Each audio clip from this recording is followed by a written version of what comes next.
man. Increase. That's right, y'all. Increase. We got an advocate, and his name is Jesus.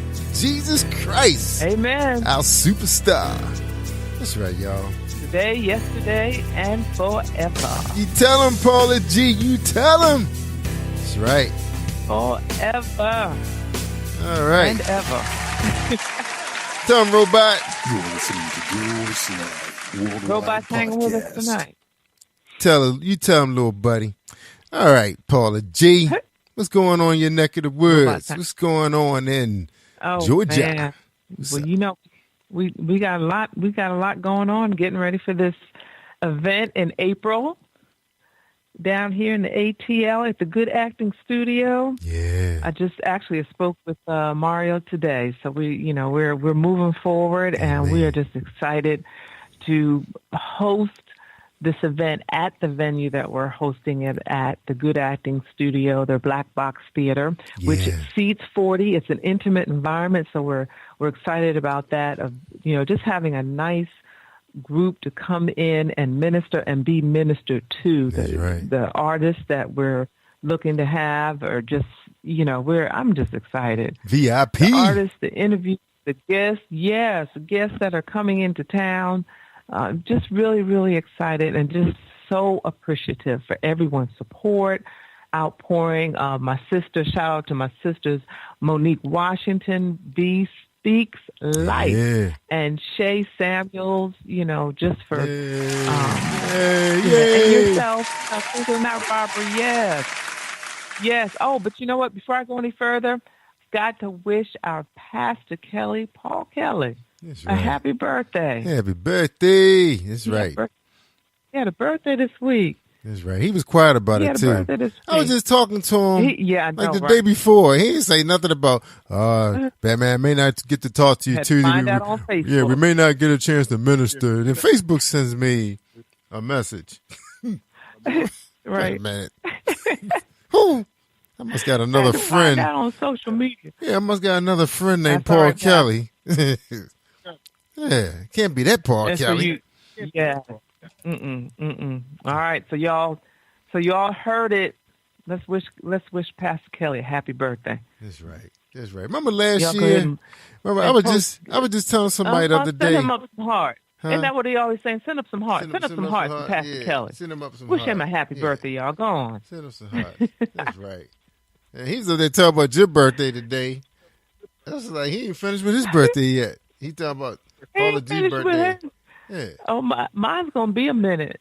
It's gonna be a minute before we get to mine. That's right. That's right. And you know what? Just was looking at Spreaker Radio, and Next Man Up actually celebrated 1 year on the radio in January. Yeah, actually we started December 30th, 2017, and actually the idea. I was actually talking to my friend. I was just mentioning to them guys about how Jesus sends an advocate. Right when you think you're at your lowest point and you feel alone in the world. This Pastor Stephen, he said he was just sitting out there in the hallway, about to lose his career, so and you thinking nobody's there, but he's there, and I felt that same way. Yeah. And who come popping in, God sends a blood of all people.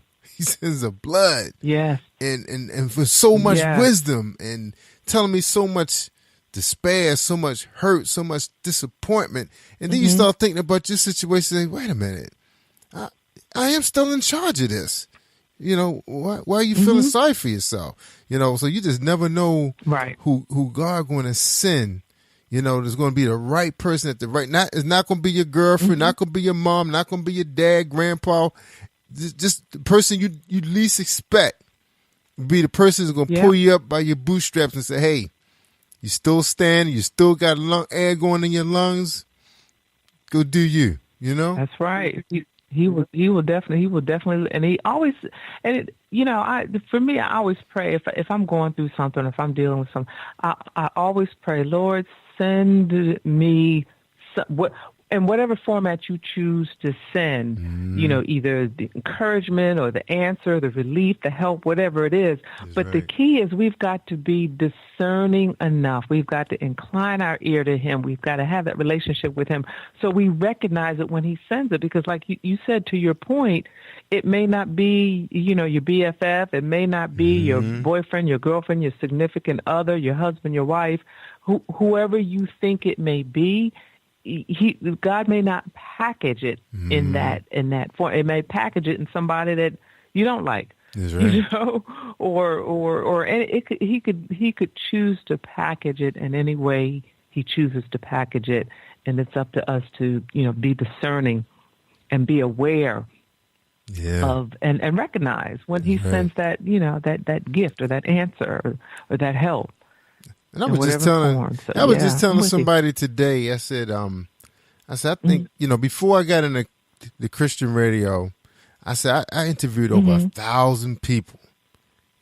From they were mostly authors, people from secular genres, and I said I've really heard a lot of disturbing stories, more than I cared to listen to, And I was like, wow, that's the world I did not know anything about. So why is God sharing this information? What can I do with it? What the heck? That's what I'm thinking. It was like a real ugly world, man. Real ugly. It's like, wow. Oh my gosh. Can another human being really do that to another human being, especially you talking about women and children? I mean, I was hearing stories that was at the bottom of the ugly. Yes. And that's when Paula, and that's when I thought I couldn't take no more, and then that's when this happened. Yes. Yeah. It's really it's hard to imagine the evil that lies in some people, how they just seem to coexist with it on a daily basis. It's hard to imagine the evil that lies in so many people walking around on this planet. And like you said, the things that they do to other human beings is just, unimaginable. And it's just pure evil. Just pure evil. You think you've seen it all, especially like when you're working, why is that supervisor so mean to that person? It's like that's their livelihood, they got family, it's like, but if you believe in God, something else come along with that picture, and that's when that piece that Brandon wrote, The Advocate, is so important because people thinking that, there's no help. And like I said, he probably told you, probably warned you, or probably showed you this before and said, this is what I want you to do to prepare yourself. I always used to prepare. You remember hearing something about, they said Will Smith said he never had a plan B, because if he had a plan B, that means he didn't have no confidence in plan A. But in the real world, you better, if he whispered to you that you need that plan B, because you got a lot, you put all your eggs in the plan A. That's like putting everything. Right. It's like you rolling high, putting everything in basket, and then that bottom fall out. You don't have nothing else to hold on to. Yeah. So you gotta have it. Yeah. That's the real world. You have to have, I was listening to this sermon the other day, and the gentleman was talking, he was coming from Proverbs 3, 5, and 6, and he was talking about wisdom, and he was talking about moving in the right direction, and how when you know the direction that God is leading you in, and when you have a goal, and you know that God has confirmed that this is a goal that he wants you to reach, how when we stay on that path to that particular goal, he will place those things that we need to accomplish that goal in the path. But sometimes we wonder, we look back years later and we say, we are not where we thought we would be at that particular point in life, or, we didn't accomplish the goal that we didn't accomplish. And what this pastor was saying, sometimes we have to look back at our path and ask ourselves, did we get distracted somewhere along the way and then take another path, eventually getting back on the right path, but did we detour and take another path? And in the process of detouring, did we miss something that God had placed in our original path? Am I making sense? Yeah, and he was probably trying to push you back, and you was ignoring him. Yeah. He's like, I'm not ready for that. Go right, and we go left, and then eventually we come back, years later, around going right. We've missed something. Yeah. We've missed something because we didn't stay on the path that he, had ordained for us. So it's a lot. It really is a lot, and it really, there's. I always say, y'all hear me say this all the time. There's so much power and there's so much depth in fasting and praying. Because I really believe that when one, is able to fast and one can fast, that God reveals some things through fasting. He really does. That's right. He really reveals some things through fasting. All right, ladies and gentlemen, it's time for us to bring our guests on for Late Night with Jervis Live Worldwide and Paula G, the voice. And I guess we're going to let Paula introduce our special guest. I think she was instrumental in bringing these guys on. I think it's all guys. Am I right? All guys? Yes. Right. Well, welcome to Positive Power. Gentlemen, I'm gonna take a roll call tonight. How are you gentlemen doing this evening? I'm doing well. How are you doing? Yeah, okay. We're gonna take a roll call. We're gonna start with H. What's going on, my brother? Nothing. I'm just I'm actually down here in Atlanta tonight. What? Yeah. You're here, so tell the good people who you are. We're gonna go down the roll and introduce everyone and tell a little bit about yourselves, and then we're gonna talk about your ministry. All right. So I go by H. Boogie. I'm from Knoxville, Tennessee. However, my second home I feel like is in Atlanta. So I'm down here quite often. And I've been doing gospel hip hop for about since 2012.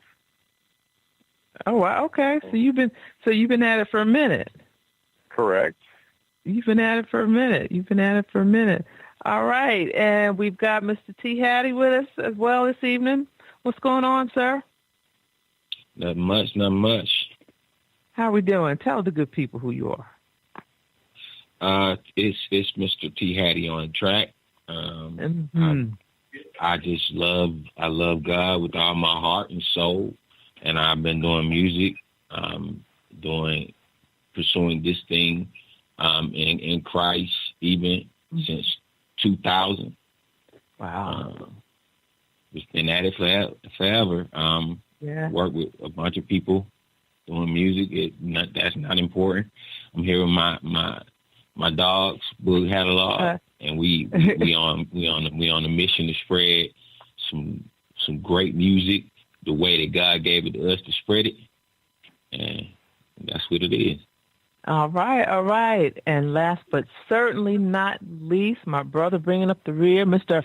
Monologue. Talk to the people. Hey, how you doing, man? Great to be on the call today. Your boy Monologue in the building.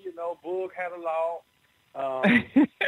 Monologue from Gideon's Army. A lot of people know me from our group, Gideon's Army. And, hey, just like my brother said, man, we came together. We've been rocking together for a minute, man, and just been doing what God called us to do, and just really spreading the message the way God gave it to us. And so it is what it is. Amen. So tell the audience, because we and I know you all have done interviews before, radio and TV and so forth, but we have a worldwide audience. We've got listeners, here in the U.S. We've got listeners in Europe. We've got listeners on military bases. We've got listeners in Asia. We truly, truly have listeners all over the world. So can you gentlemen share with the audience Boog Catalog? How do we come up with the name? I know you get that all the time, but how do we come up with the name, and how did we come together? And just share your ministry. This is Monologue speaking. Yes. So basically, Boog Catalog is just a combination of our names. You got Ace Boogie, where the Boog comes from, the Boogie in his name. Had is T, Hattie, and then O-Log is from Monologue. So Boog Catalog is just a combination of our names. But really, God just put this together. I think probably way back in like 2011. Wow, 7 years. Gideon's Army, we was out here doing our thing. T. Hattie was out here doing his thing, and we was both in Atlanta. We ended up hooking up. And I think Ace Boogie was just now coming into a relationship with God. I think Boogie was just turning his life over to God at this time. And God just blessed us to be able to do some miraculous things. Gideon's Army and T. Hattie teamed up, and we dropped a Jesus Peace song in 2012 that, everybody still credits us today. Said we really changed the face of gospel music. We was doing a lot of secular events and performing at clubs and things like that, but we was going with the gospel, and it was received so well that, a lot of secular labels and things like that was trying to sign us, and we was getting a lot of mainstream attention, but we stayed true to our belief and what we believe in and kept the message, kept God the main thing. And just during that time, we ended up hooking up with Ace Boogie, and we had started a label at the time, 3MG. We went out to put out 3 Billboard chart albums, and doing that with City Takers in Atlanta. We were doing New Year's Eve, a New Year's, where City Takers go out to the streets of Atlanta when they doing the Peach Drop, and we just out there ministering, doing music, and praying for folks and things like that. And then we met Ace Boogie there, and then this boy was rapping. It was like, man, who is this? And we end up partnering with our label, man. And like I said, we all got together, started dropping music, and God blessed it. Like I said, we put out 3 Billboard charting albums in a row, and we all been in a relationship, been good friends, been accountability partners all throughout this time, man. And God just been pressing on us. We all went to do our own different business ventures, creating our own businesses, being entrepreneurs and stuff like that, man. And God just brought it back together where we was like, hey, man, God. Everybody was feeling the call of God. Say, hey, man, he ain't done with us yet on this music. So God did. So what do you think? We hear a lot of times. I shouldn't say so much. We hear a lot of times of groups that are together, and sometimes there's contention. Sometimes there are members that want to go off and do their own thing, or don't seem to be able to manage coexisting, performing with the group while doing their own projects. What do you feel like? What's the secret? Because I've seen you all perform. I've seen you all interact. You all perform New Year's Eve at Turner Chapel here in the Georgia area, and you all really seem to have you all have just a wonderful a chemistry of brotherhood coming together. Your families were there. We're going to talk about them in a minute. Your families were there. So what can you speak, or any of you can speak to, what makes this work? Because to me, you all truly seem like brothers. And I know brothers get along. They love each other, but I know they fight. Yeah. I think go ahead, Eddie. I was just want to say, like we really been together through the thick of it, like for real. Like we've all been around each other.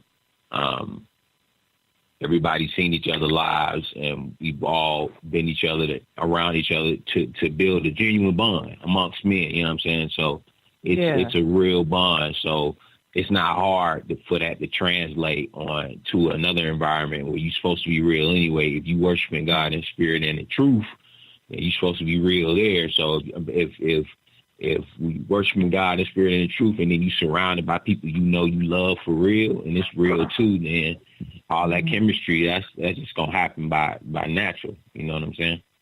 Right. And we just fight undercover. It's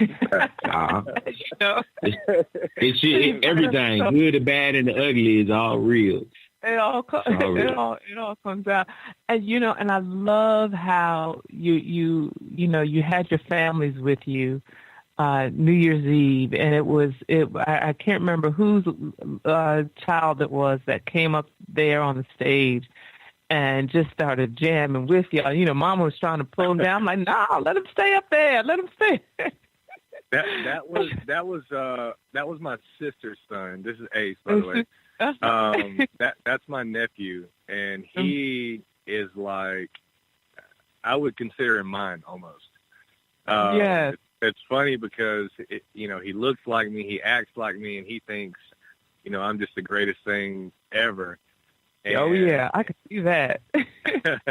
And he was a little, he got a little nervous up there because he ain't never been on stage with us, and this is the first time that he's actually got to come to one of our shows.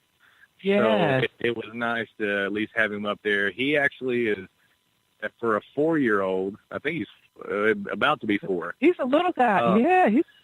He's I think he's 3 right now, about to be 4. He's actually a very talented little dude. Oh yeah.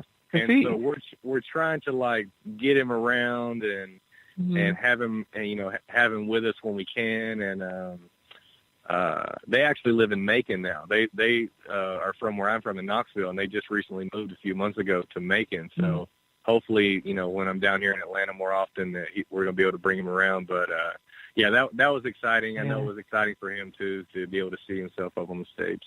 Yes, because he was so excited. And, he got up there, and I think for a moment, then he turned around and looked at the congregation. It was like a deer in headlights. He was like, yeah. Oh, snap. Yeah, it was. There's a whole lot of people out there. It was. But then he just started jamming. I think he enjoyed it, and it was good for him to get a little taste of that right now. So hopefully we can keep doing that, and before long he'll be like us, where it's it's no thing to stand in front of 10 people and to stand in front of 10,000. Yes, yeah, and it's such you're creating legacy because your families are with you, and your sons, your daughters, your nieces, your nephews, your little cousins. They're watching you minister they're watching men minister. Yeah. On stage unapologetically, which is a beautiful thing, so you then begin to, just, break. Yeah. You break stereotypes, you break strongholds because you're pouring into the next generation of you is what you're doing, pouring into the next generation of of you. Yes. So tell me, gentlemen, and we'll maybe start with monologue, then T, Hattie, and then Ace. Individually, when you are ministering, when you're in front of an audience, whether it's on stage or it's at a park or you're out hitting the streets and ministering, what does that do to your soul? How does that feed your soul? This is monologue. I would just say, like, real talk, a lot of times, I think sometimes the church can lose focus on what really our calling is. We get so caught up in, just saving souls, and really what the Great Commission is for us to make disciples. Or sometimes we get caught up in just being behind the 4 walls. And And I just really think, and just like I say, with my brothers, we serve together. We do a college ministry, so we at the AUC Center every first Friday doing a free block party. We got the DJs, free food, ministering the gospel, but feeding the college students from Clark, Atlanta, Spelman, Morehouse, Morris Brown. We're together when we go out to the city and we go to the parks in downtown Atlanta where you have hundreds of homeless people, and we just out there, whether it's food or whether it's clothes. We do events called like Warm Atlanta. We might be out there with socks and coats and jackets.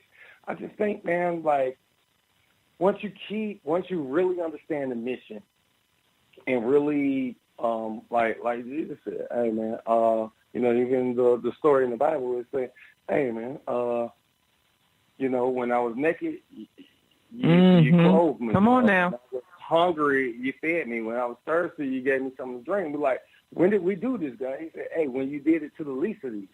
And I think once you stop having this self-righteousness, when you really understand the mission, you look at yourself and you look at everybody else as an equal platform as yourself.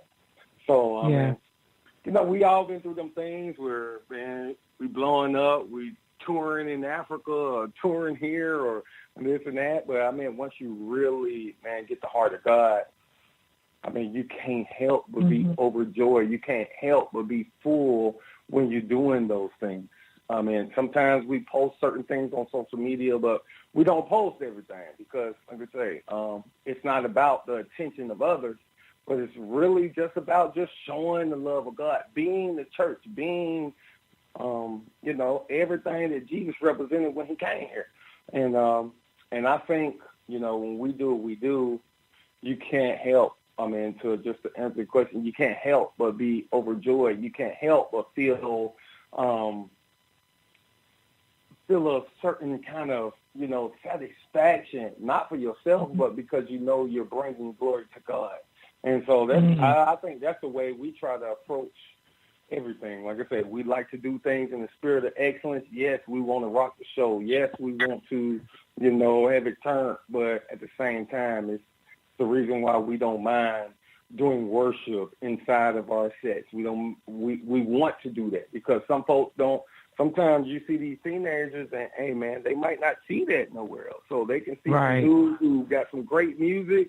They can see some dudes that don't mind lifting their hands and worshiping. And then in their mind, it's like, oh, shoot, man, you could be Christian, bro, and be cool and make jamming music and be successful and things of that nature. And I think that's just how we approach, everything we do for God, just to, sum it up.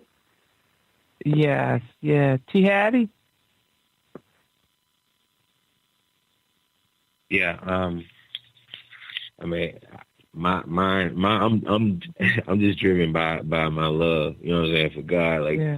I just love God for real, and I know what it feels like not to have Him.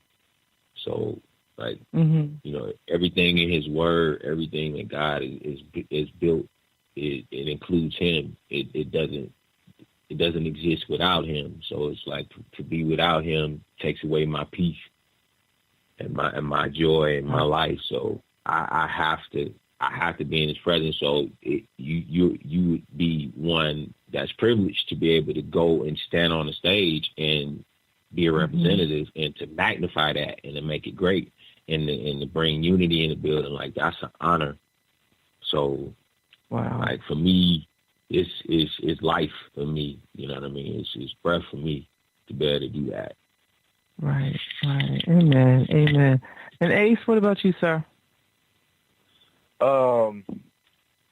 I think I can speak for all of us when I say that, we all spoke about just the joy of being able to do all this. How good we feel, with the love of God and what it means to us. And I think just to piggyback on kind of what they're talking about, another aspect of it that I think really gives us joy also is to be able to show people that we're real humans also. because I think a lot of times people get it confused that, oh, you're Christian, and oh, this is the way it is, and it's no other way. But I think they get confused that we're also real humans as well.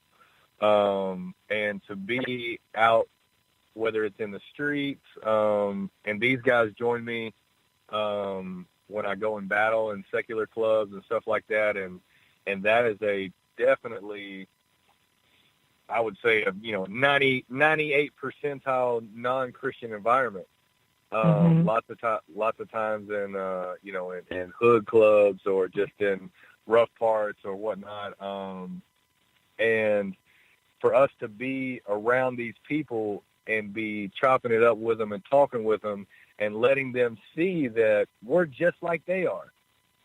The only difference is that we have a true love for God, and it's completely turned our lives around. But at the same time, we can conversate just like they do. And I think that I know that for myself personally, that brings me joy in knowing that I can relate to people that may have been pushed off by the church or pushed off by the fact that they think they're not, capable of living this lifestyle or just, any of those factors that a lot of people have that worry about changing their life or living for God or something like that they're not capable, that they don't deserve that, and the fact is that nobody does. But when we can sit out there and talk to these people that don't have that at all in their lives, but yet we have so much in common, except for the one thing that, hey, we love God as true as it can be. And for those people to be able to relate to us like that, I know that personally gives me satisfaction for being able to be in those environments and be in those situations and show people that are just like me that, they could have that same thing too.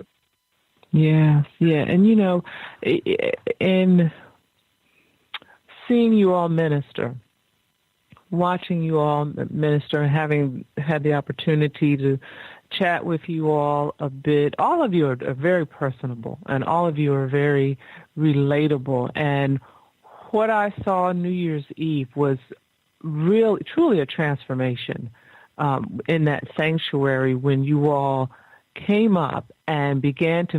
You had the young people going. You had some of the mamas in the church. They were sitting there with the cane, but they had the hand up in the air. I'm like, they done messed around and got the mamas up there in the church with the hands waving.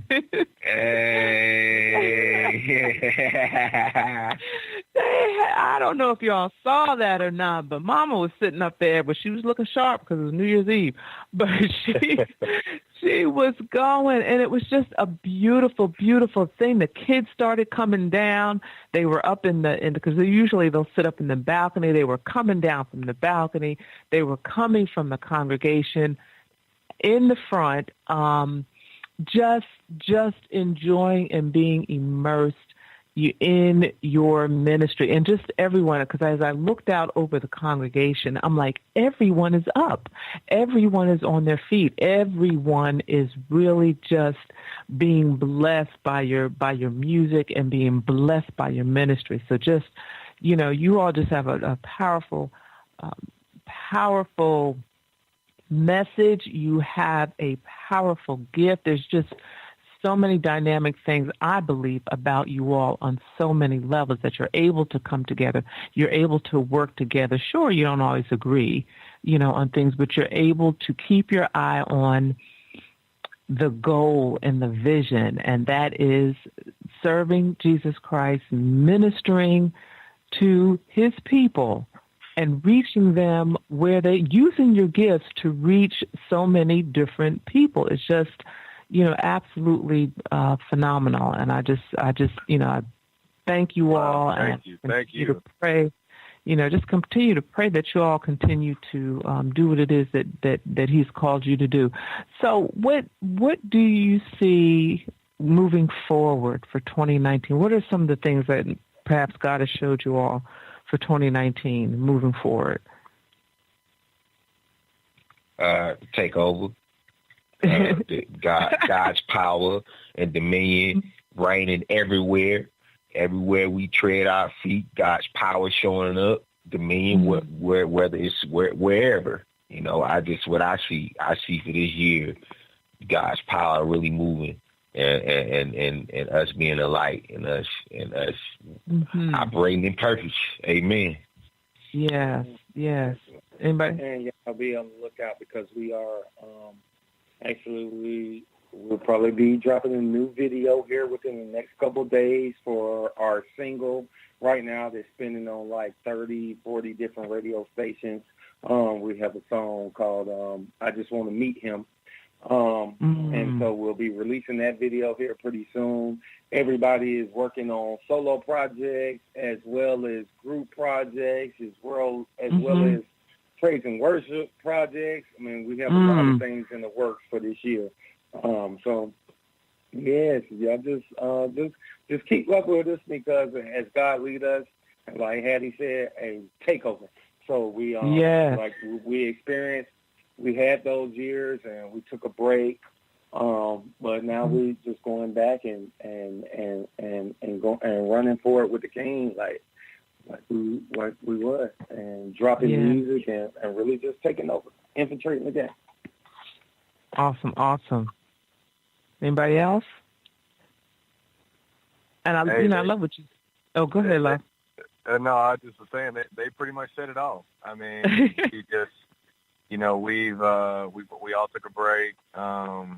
We all had this calling from God that somehow when we got to talking together, that it all was on the same direction, and that's what brought along the book catalog project, and that was, we feel like, was a great way to open our year up. And like Monologue said, we've all got individual projects coming out, and we got some new stuff as far as some game-changing stuff that we're going to be incorporating very soon. You witnessed some of it at the show as far as how we blend two types of things together between, you know, gospel hip hop and worship. And we got a lot of stuff that we're just going to keep pushing. This is a push that we've been waiting on to kick for a while now, and we're all kicking at the same time. So that's, you know, it's a beautiful thing as far as I'm concerned. And I love how you all are able, because you've said it a couple of times, you know, during this conversation, how you are able to continue to, and it's because I know it's because all of you are focused on one thing, and that is serving God and using your gifts to minister to His people, that you're able to do it as a group, but also individually, to come together, to bring your gifts together as a group, but also to do it individually. When you mention the solo projects and group projects, so for you know, all of those artists that are out there in those groups, it can be done. It can be done when you're all moving in the same direction and focused on the same thing, and that is serving God. Gentlemen, I thank you so much. Our time always goes so quickly. Please, everyone share. Let's go down the line, Ace T, and then Monologue. Y'all, make sure you share your social media and how we can contact you. Okay.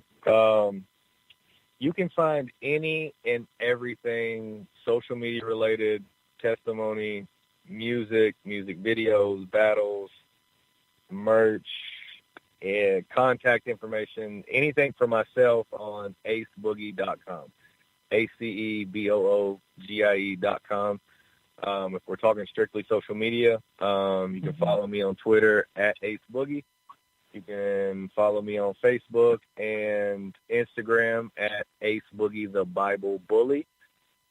But yeah, we didn't really get to talk a whole lot about that. We can save that for another time. But definitely, Bible Bully. Yeah. We'll save that one. We'll save that one so this gives us a reason to come back on again here soon. There you go. Go. But yeah, you can find any and everything that you want to know about me on aceboogie.com, basically. All right. And Mr. T. Hattie? Yes, please follow the group at Boog Catalog. That's BOOGHADDOLOG.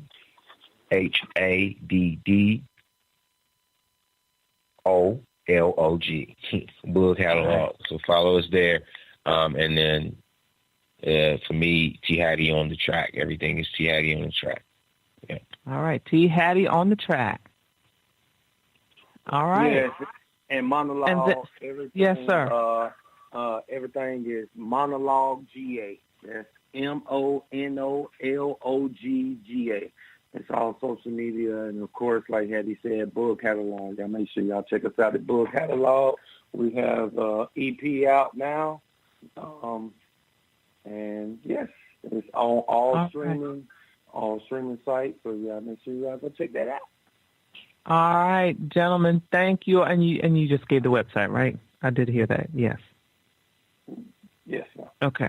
All right. I just make sure we got it covered from A to Z. Gentlemen, thank you so much for joining us on Late Night Radio with Jerry Royce Live and Paula G. Ladies and gentlemen, Boog Catalog, BOOGHADDOLOG.